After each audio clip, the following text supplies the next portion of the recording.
Class 8 के सभी बच्चों का दिल से स्वागत है आज की हमारी इस प्यारी क्लास के अंदर। आज हम जानने वाले हैं कि नॉन कोऑपरेशन मूवमेंट क्या थी। नॉन कोऑपरेशन आपको पता होगा, जब हम किसी को कोऑपरेट नहीं करते, जैसे कि आपके घर के अंदर मम्मी आपको कोई काम देती है और आप अपने खेलने के लिए ग्राउंड पे चले जाते हो, तो आपका ये क्या हो गया, नॉन कोऑपरेशन। इसी तरीके से हमने भी अंग्रेजों को नॉन कोऑपरेट किया, मतलब जितने भी उनकी दुकानें थी, पॉलिसीज थी, स्कूल थे, कॉलेजेस थे, इसको हमने जाना बंद कर दिया। और इसी मूवमेंट का जो नाम है, इसको बोला जाता है नॉन कोऑपरेशन मूवमेंट, मतलब कि असहकार आंदोलन। तो ये कैसे शुरू हुआ, क्या थी इसके अंदर, बहुत सी इंटरेस्टिंग चीजें जानते हैं इस क्लास के अंदर। तो देखिए, in the Indian national movement, जो पीरियड 1920 से 1947 के बीच का है, उसे कहा जाता है गांधीयन इरा।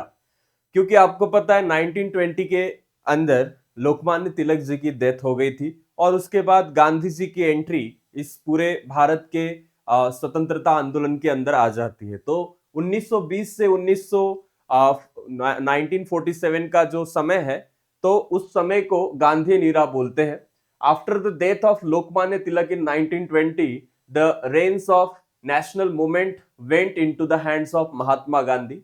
1920 में तिलक की मौत के बाद जो है, सारी जिम्मेदारी आ जाती है महात्मा गांधी जी के ऊपर, and he gave a new direction to the freedom movement with the principle of truth, non violence and satyagraha. तो गांधी जी की जो नीति है, किसके ऊपर बेस है, ट्रुथ के ऊपर, सत्य के ऊपर। साथ ही वो अहिंसा की बात करते हैं और सत्याग्रह की बातें करते हैं। तो तीन बातें बताते हैं गांधी जी हमें। नॉन वायलेंस, ये सारी चीजें। Due to the influential leadership of Mahatma Gandhi, the national movement become more comprehensive. Gandhi ji की नई मूवमेंट की वजह से नेशनल मूवमेंट एक तरीके से बहुत ज्यादा कॉम्प्रहेंसिव तरीके से, अलग तरीके से, नए तरीके से देखने के लिए लोगों का यहाँ पे ध्यान आकर्षित हुआ। This lead to the beginning of new era in the freedom movement of India. और इसी के साथ एक नया इरा फ्रीडम मूवमेंट के अंदर शुरू होता है। तो गांधी जी का रोल वैसे साउथ अफ्रीका में क्या था, मतलब गांधी जी 9 जनवरी को भारत में वापस आते हैं, बट उससे पहले गांधी जी कर क्या रहे थे, तो वो साउथ अफ्रीका के लिए पढ़ने गए थे। And Mahatma Gandhi went to South Africa for some legal work in 1893। वो लीगल मतलब उनकी वकीली की जो ये होती है सारी चीजें, उसको करने गए थे। South Africa was a colony of British, जैसे कि भारत भी था। Many Indians had settled there for business, बहुत से भारतीय वहां पे बिजनेस के लिए, ट्रेड के लिए और बहुत से अदर वर्क के लिए सेटल थे। The Indians in South Africa were treated as criminals and humiliated at all times. जो भी साउथ अफ्रीका के अंदर भारतीय थे, उनको एक बहुत ही गलत तरीके से ट्रीट किया जाता था। उनको क्रिमिनल तक की बोला जाता था कि ये जो है गुनहगार है, ओके। और इनको बहुत ज्यादा ह्यूमिलेट किया जाता था। साथ ही साथ यहाँ पे देखा जाए तो in 1906 the government declared that the it was compulsory for the blacks to carry an identity card and their freedom was restricted as well. तो यहाँ पे अफ्रीका के अंदर ऐसी एक 1906 में अंग्रेज एक कायदा बनाते हैं कि जो ब्लैक पीपल है, मतलब उनके हिसाब से हम सारे लोग, तो इनको जो है आइडेंटिटी कार्ड साथ में रखना कंपलसरी होगा। और साथ ही साथ ये हर जगह से रेस्ट्रिक्टेड हो गए, इनका फ्रीडम रेस्ट्रिक्ट कर दिया जाएगा। साथ ही साथ Gandhi ji followed the path of satyagraha against the injustice and gain justice for the people. Gandhi ji ने जो है सत्याग्रह की पाथ को है एक तरीके से इनजस्टिस के खिलाफ यूज किया, साथ ही साथ लोगों को जस्टिस दिलाने के लिए सत्याग्रह का यूज किया है। Gandhi ji arrived in India, Bharat में गांधी जी कब आते हैं, 9th ऑफ द जनवरी 1915 को गांधी जी भारत में वापस आते हैं। And as suggested by Gopal Krishna Gokhale, he made a tour of entire nation. Gandhi ji के जो पॉलिटिकल गुरु थे गोपाल कृष्ण गोखले, उनको बुलाते हैं भारत में और उनके कहने पर एक भारत की पूरी जानकारी के लिए भारत की एक टूर कर लेते हैं। He become sad looking at the misery and poverty of the people. ये भारत के लोगों की पोवर्टी और ये अवस्था देखकर व्यथित हो जाते हैं, सैड हो जाते हैं। He took up the vow of service to the nation, और वो एक गार्ड बांध लेते हैं कि मैं पूरे देश के लिए जो भी करूंगा आगे से सब देश के लिए ही होगा। साथ ही साथ ही स्टेट एट द साबरमती आश्रम इन अहमदाबाद, वो अहमदाबाद गुजरात में जो साबरमती आश्रम है वहां पे रहते हैं। He followed a new technique, जैसे कि यहाँ पे बहुत से टेक्निक्स चल रही थी पहले से, तो इन्होंने एक नई टेक्निक का यूज किया, सत्याग्रह नाम जिसका था, एंड जिससे जस्टिस मिलेगा सामान्य लोगों को, उसके लिए।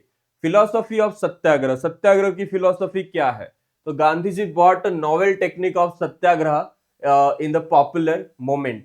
सत्याग्रह means insistence of truth, and the main objective of satyagraha is through patience and satyagraha and unjust person is made aware of truth and justice and also bring transformation in his views.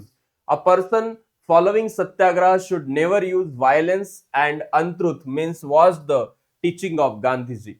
Gandhi ji का अर्थ सत्याग्रह से ये था कि सत्य के मार्ग पे चलो, सब चीजों को सत्य के हिसाब से देखो, अगर आप सही हो तो कोई गलत पावर जो है आपका कुछ नहीं बिगाड़ सकती, आपको हमेशा ये सत्य के मार्ग से चलना होगा, तो एक दिन जो है ये गलत पावर ऑटोमेटिकली जो है आपके सामने झुक जाएगी और इससे हमें जस्टिस मिलेगा।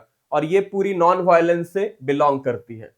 Letter not only in India but in the many parts of world people adopted this path of satyagraha to fight against injustice.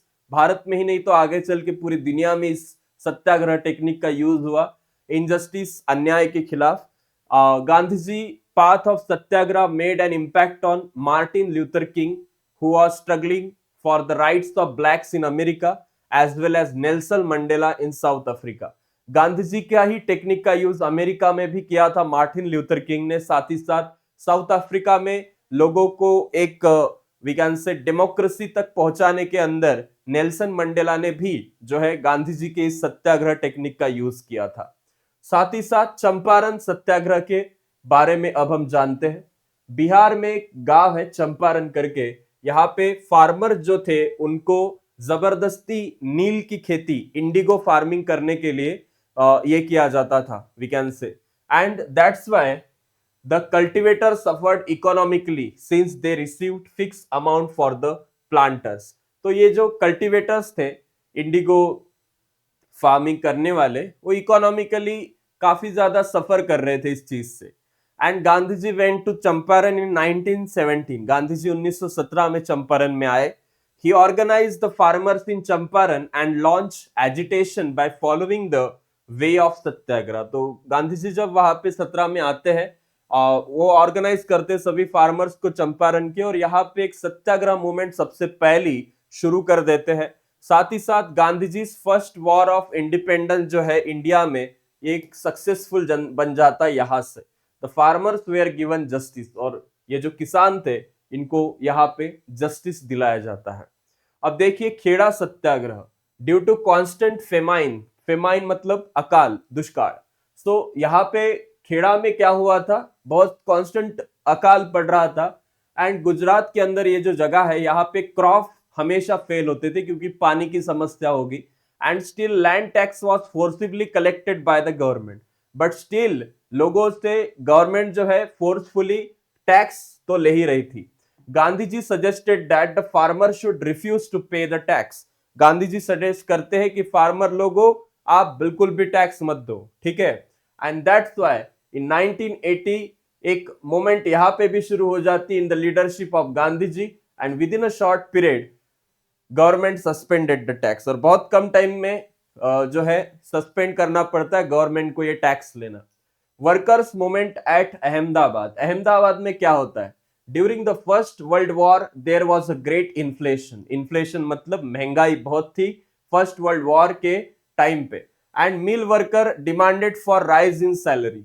Mill worker का कहना था कि हमें सैलरी बढ़ा कर दो, लेकिन अंग्रेज क्या कहेंगे, रिजेक्ट कर देंगे इस डिमांड को। तो गांधी जी के एडवाइस के ऊपर यहाँ पे हो जाती है भूख हड़ताल, जिसको कहा जाता है हंगर स्ट्राइक, एंड उसी के वजह से फाइनली जो मिल वर्कर्स है उनको बैक ऑफ करना पड़ता है और उनकी सैलरी भी बढ़ा दी जाती है, क्योंकि उनको प्रॉमिस किया था कि अगर आप फर्स्ट वर्ल्ड वॉर के टाइम पे भी काम करोगे तो हम आपकी आगे चल के सैलरी बढ़ाएंगे, लेकिन वो मुकर गए थे। इसलिए गांधी जी को आकर यहाँ पे लोगों को हंगर स्ट्राइक करने के लिए मजबूर करना पड़ा। उसके बाद satyagraha against Rowlatt Act. Rowlatt Act एक काफी क्रूरता से भरा हुआ एक्ट था, मतलब कई अंग्रेज किसी से बदला ले रहे हैं। मतलब रॉलेट एक्ट में ऐसा था कि आपको बिना वारंट, बिना किसी चीज का आपने कोई गुनाह किया हो ना किया हो, अगर आप किसी देश के प्रति मोमेंट में ये हो, वी कैन से एंगेज्ड हो, तो आपको बिना वारंट पकड़ा जाता था, सीधा जेल में डाल देते थे, और इसके लिए कोई भी बाहर निकलने का भी जरिया नहीं था, no bail. So in the First World War, Indians had helped the British, and the Indians felt that after the World War is over, there will be system of governance for taking decisions for well-being of the Indians. There was growing unrest among Indians regarding the increasing prices, taxes, etc. तो world war तो first world war खत्म हो गया, Indians को बोला गया कि हम आपको बहुत सी फैसिलिटीज देंगे वगैरह वगैरह, बट ऐसा कुछ नहीं हुआ। उल्टा टैक्सेस और प्राइस बढ़ गई, और ये सारा डिस्कंटेंट सप्रेस करने के लिए जो अंग्रेज है यहाँ पे बहुत से कमिटीज फॉर्म करती है। तो एक था सिडनी रॉलेट, उसको सर तो हम बोलेंगे नहीं, तो उसके अंडर एक कमिटी फॉर्म करते, उसको बोलते Rowlatt act. According to the recommendation of this new committee, without considering the opposition of Indian members in Central Legislature Assembly, on 17th March 1919 this law came to be known as the Rowlatt Act. इसमें ना किसी की permission, सीधा act बना दिया 17 मार्च 1919 को, और इसे कहा गया Rowlatt act. This act gave the right to the government to arrest anybody without any warrant or imprison without any trial. इस लॉ के अंदर, इस एक्ट के अंदर आप किसी को भी पकड़ सकते हो विदाउट एनी वारंट, सीधा जेल में, और इसमें से बाहर निकलने का भी कोई जरिया है नहीं। Appeal was prohibited against the punishment given through this act, and the Indians called this act as what? Indians called this act as Black Act. Okay, and इसको काला कानून बोला गया था। And the tide of anger aroused all over India against this act. पूरे भारत में इसके खिलाफ आंदोलन शुरू हो गए थे। गांधी जी ने भी यहाँ पे एक सत्याग्रह किया इसको हटाने के लिए 6 अप्रैल 1919 को, and he appealed to the Indians to follow the hartar all over the India against the act. Indians responded to this appeal and large scale, and this act was denied after some time. अब होता है यहाँ पे इसी के बाद Jallianwala Bagh massacre. The moment that aroused against the Rowlatt Act took over fears from province of Punjab. तो एक दिन क्या होता है, इस रॉलेट एक्ट के खिलाफ ही एक आंदोलन के लिए सारे जो लोग हैं शांतता पूर्वक, एक बैसाखी नाम का फेस्टिवल होता है पंजाब के अंदर, उस दिन अमृतसर के जालियनवाला बाग के अंदर सारे लोग इकट्ठा होते शांतिपूर्वक आंदोलन के लिए। तो यहाँ पे अमृतसर एक मेन सेंटर तो था ही, तो यहाँ पे Gandhi ji was prohibited from we can say entering the province of Punjab. General Dyer जो था यहाँ पे एक ऑर्डर इश्यू करता है कि बैन पब्लिक मीटिंग्स इन अमृतसर। जो भी पब्लिक मीटिंग होगी अमृतसर में उसको बैन कर दो। इंपॉर्टेंट लीडर जैसे डॉक्टर सत्यपाल और डॉक्टर सैफुद्दीन किचलू जो थे, इनको अरेस्ट किया जाता है अमृतसर हड़ताल केस के अंदर। As a protest against this, on the 13th April 1919, the Black Baisakhi Day, the people of Amritsar assembled at a place named as Jallianwala Bagh. General Dyer arrived with armed force, and the place was enclosed from all sides and had only one gate. General Dyer positions this army and closed down the only gate without giving any prior notification to the disarmed innocent people. He ordered his soldier to fire. 1660 rounds had been fired, and the army continued firing until the ammunition was over. In this massacre, about 400 people, including men and women, were killed. Many people were wounded. After firing curfew was announced, and hence immediate treatment to the injured people could not made available. In Punjab, military law was enforced and many sent to jail by the government. तो यहाँ पे क्या होता है, जालियनवाला बाग के अंदर शांतता पूर्वक आंदोलन शुरू था। अचानक से यहाँ पे जो जनरल डायर है वो किसकी परमिशन के ऊपर यहाँ पे ये सब प्लान करता है, तो उसको परमिशन आती है माइकल ओडवायर से, जो कि आपके बुक में नहीं दिया है। वो बोलता है कि यहाँ पे जो लोग हैं उनको क्या कर दो, मार दो, उनके ऊपर फायर कर दो। ओके, सो इस फायर वर्ड से जनरल डायर जितने भी लोग वहां पे थे मासूम, उनके ऊपर दरिंदगी से सबके ऊपर हमला कर देता है। और बोला गया है कि यहाँ पे कुछ इतनी ज्यादा ये सब चीजें हुई, बट 400 पीपल से ज्यादा लोग, 1000 प्लस लोगों की डेथ यहाँ पे हुई थी। और इसके बाद पंजाब में मार्शल लॉ, मिलिट्री लॉ लगा दिया जाता है। Michael O'Dwyer, government governor of Punjab, was responsible for this massacre, तो नाम दिया है उसका। And all over India there was protest against this act, पूरे भारत में इसके खिलाफ प्रोटेस्ट शुरू हो गई। As a protest against this massacre, Rabindranath Tagore जो थे, उन्होंने जो सर नाम का टाइटल उनको जो दिया गया था ब्रिटिश गवर्नमेंट द्वारा, उसको रिफ्यूज कर दिया, उसको वापस दे दिया। British government later Indians demanded for inquiry of this massacre, and hence the British government appointed Hunter Commission. तो इस जो इतना बड़ा ये हुआ है जालियनवाला बाग हत्याकांड, उसका कुछ तो जवाब अंग्रेजों ने देना चाहिए। इसके लिए अंग्रेजों ने भी एक कमेटी फॉर्म की थी भारत के लोगों के दबाव के अंदर, जिसका कमीशन का, उस कमेटी का नाम था हंटर कमीशन। ओके, सो खिलाफत मूवमेंट क्या है? तो Muslims all over the world regarded the ruler of Turkey as their religious leader. पूरे दुनिया के जो मुस्लिम लोग हैं, टर्की का जो एक राजा था, वी कैन से, उसका नाम है खलीफा, उसको रिलीजियस लीडर मानते थे। And during the first world war Turkey fought against the British. First world war में जो है ब्रिटिशों के खिलाफ टर्की ने ये भी किया था। साथ ही साथ to get the support of Indian Muslim in the war, the British had assured that after the end of war, Khalifa's empire will not be harmed. But ऐसा भी बोला गया है कि ब्रिटिश अगर जीत भी जाते हैं टर्की को, तो ये जो खलीफा नाम की जो पोस्ट है, जिसको पूरी दुनिया मानती है, उसको हम कुछ नहीं करेंगे। बट फर्स्ट वर्ल्ड वॉर जब खत्म हो जाता है, वो इस चीज को मानते नहीं अंग्रेज, और यहाँ इस वजह से पूरे मुस्लिमों के अंदर दुनिया भर के डिसकंटेंट आ जाता है। एंड यहाँ पे इंडियन मुस्लिम भी खलीफा के लिए सपोर्ट करते हैं, और उस मोमेंट का नाम दिया जाता है Khilafat movement. Gandhi ji thought that on this problem of Hindu and Muslim come together and start a national movement, then the government can surely be brought to its senses. तो गांधी जी इस चीज का फायदा लेकर हिंदू मुस्लिम एकता का संदेश देने के लिए एक मोमेंट शुरू करने की योजना बनाते हैं। एंड सारे मुस्लिम और हिंदू इसको सपोर्ट करते हैं, और उसी मोमेंट का नाम है non cooperation movement. So the concept behind the non-cooperation movement was that the British government in India is dependent only on the non-cooperation of the Indians.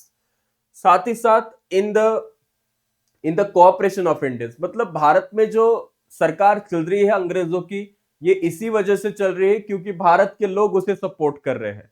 अगर भारत के लोग ही इसे सपोर्ट ना करते तो कब के ये अंग्रेज वापस चले जाते। तो इसीलिए इसी सोच के साथ गांधी जी इस मूवमेंट को 1920 में शुरू करते हैं। कांग्रेस के नागपुर सेशन में इसका रिजोल्यूशन पास होता है, चित्तरंजन दास इसको एक्सेप्ट करते हैं, एंड महात्मा गांधी जी ये मूवमेंट शुरू कर देते हैं इस रिजोल्यूशन को।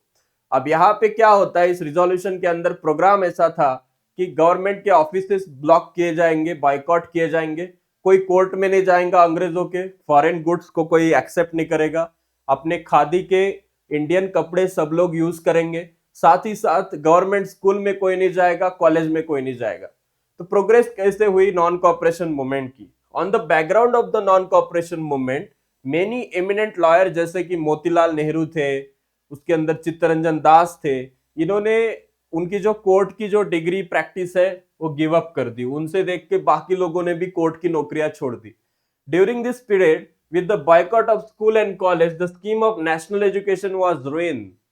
तो यहाँ पे स्कूल कॉलेज में कोई जा नहीं रहा था, तो अंग्रेजों का नेशनल एजुकेशन का जो पूरा स्कीम है ठप्पा हो गया उसका।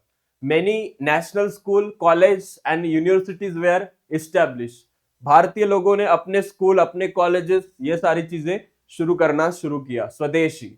साथ ही साथ due to this the import of foreign clothes were decrease. Foreign clothes का इंपोर्ट भी यहाँ पे डिक्रीज हो गया। 1921 में during the visit of Prince of Wales, he was welcome by organising हड़ताल। तो प्रिंस ऑफ वेल्स था, उसका वेलकम हुआ हड़ताल के साथ। पूरे रोड लोनली थे, सारे शॉप बंद थे, राजा आया था और उसको यहाँ पे जिस तरीके से वेलकम किया है वो शॉक हो गया। साथ ही साथ फरवरी 1922 में police open fire on peaceful position at Chauri Chaura. फरवरी 1922 के अंदर पुलिस लोग क्या करते, शांतिपूर्व आंदोलन के ऊपर फायर कर देते हैं। उत्तर प्रदेश गोरखपुर जिले के अंदर जो चौरी चौरा नाम की जगह है वहां पे, तो एंग्री जो मॉब था लोगों का, वो पुलिस स्टेशन को ही जला देता है और जिसमें 22 पुलिस मर जाते हैं जिंदा। तो इस इंसिडेंट्स के साथ गांधी जी काफी व्यथित हो जाते हैं, हर्ट हो जाते हैं और गांधी जी 12 फरवरी 1922 को सस्पेंड कर देते हैं नॉन कोऑपरेशन मूवमेंट। आपको मुंशी सत्याग्रह के बारे में पता होना चाहिए। During the non cooperation movement, farmers of Maharashtra Munshi taluka Pune launch Satyagraha against the government. सेनापति बापट जो थे, इन्होंने ये मुंशी सत्याग्रह शुरू किया था और 6 साल इम्प्रिजनमेंट के अंदर, जेल के अंदर उनको रहना पड़ा था। Gandhi ji was arrested on March 1922 anti national article के अंदर, और यंग इंडिया नाम का उनका जो न्यूज़पेपर था उसको, अगर उसके अंदर उन्होंने जो छापा था आर्टिकल, तो गांधी जी जेल चले जाते हैं। बाद में सुप्रीम कोर्ट में एक सेंटेंस 6 साल के लिए उनको भी जेल में डाला जाता है। Letter on grounds of the health Gandhi ji को फिर से रिलीज किया जाता है और नॉन कोऑपरेशन कंस्ट्रक्ट करने का और एक प्लान गांधी जी बनाने की कोशिश करते हैं। Swadeshi, Hindu Muslim unity, prohibition of alcohol, removal of untouchability, ऐसी खादी वगैरह की बहुत सी नई आइडियाज गांधी जी लाकर यहाँ लोगों के अंदर जागृत कर देते हैं। अब स्वराज पार्टी क्या है? तो जिन लोगों को कांग्रेस की नीति पसंद नहीं थी, नॉन कोऑपरेशन का फेलियर हुआ था, इस वजह से गांधी जी ने जो सब चीजें बंद कर दी, इससे कांग्रेस के निकलकर कुछ लोगों ने अपनी खुद की पार्टी बनाई। तो उस पार्टी को बोला जाता है Swaraj party. Members of Indian National Congress such as Chittaranjan Das, Motilal Nehru, इनकी आइडिया से contesting election and overstructuring the work of British government, 1922 में स्वराज पार्टी स्टैब्लिश हो जाती है। 1923 में many members of Swaraj party where elected. बहुत से मेंबर जो है स्वराज पार्टी को, उनको भी इलेक्ट किया जाता है। इसके अंदर मोतीलाल नेहरू, मदन मोहन मालवीय, लाला लजपत राय, नची केड़कर, एनसी केड़कर, ये बहुत से लीडर्स भी थे। स्वराज पार्टी का एक ही उद्देश्य था कि fight against the legislative assembly was strengthen by the Swaraj party. तो इनका कहना था कि हम अपनी सीटें जीतेंगे जो भी इलेक्शन होने वाले हैं लेजिस्लेटिव असेंबली के अंदर, और हम अपोज करते हैं अनजस्ट पॉलिसीज ऑफ ब्रिटिश। हम ब्रिटिश की पॉलिसीज को सपोर्ट नहीं करते। They demand that responsible government should be given to India in future. एक अच्छा गवर्नमेंट भारत को देना चाहिए।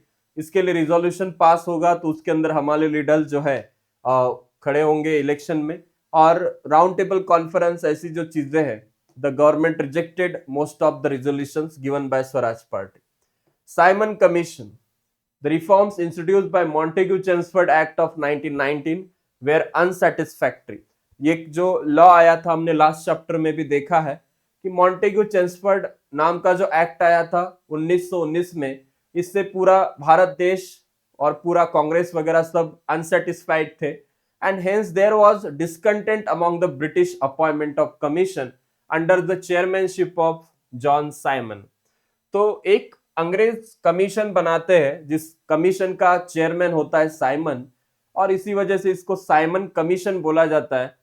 और कांग्रेस सोचती है कि जब भी ये कमीशन आएगा इसको हम बॉयकॉट करेंगे, क्योंकि इसके अंदर 7 सदस्य थे और भारत के लिए कुछ लाने वाले थे, और 7 सदस्यों में से एक भी भारतीय नहीं था जिसको भारत के सिचुएशन के बारे में ज्ञान हो।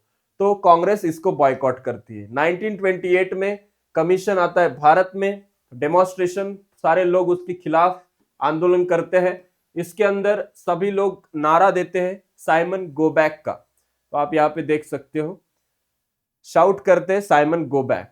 लाठीचार्ज होता है, लाहौर में लाला लजपत राय थे, तो वह डेमोन्स्ट्रेशन के ऊपर पुलिस लाठीचार्ज करते हैं और यहाँ पे लाला जी जो है उनके ऊपर अटैक किया जाता है जानबूझ के, और लाला जी जो है इसके अंदर डाई हो जाते हैं। वो कहते हैं कि every blow on my body will prove a nail in the coffin of the British empire.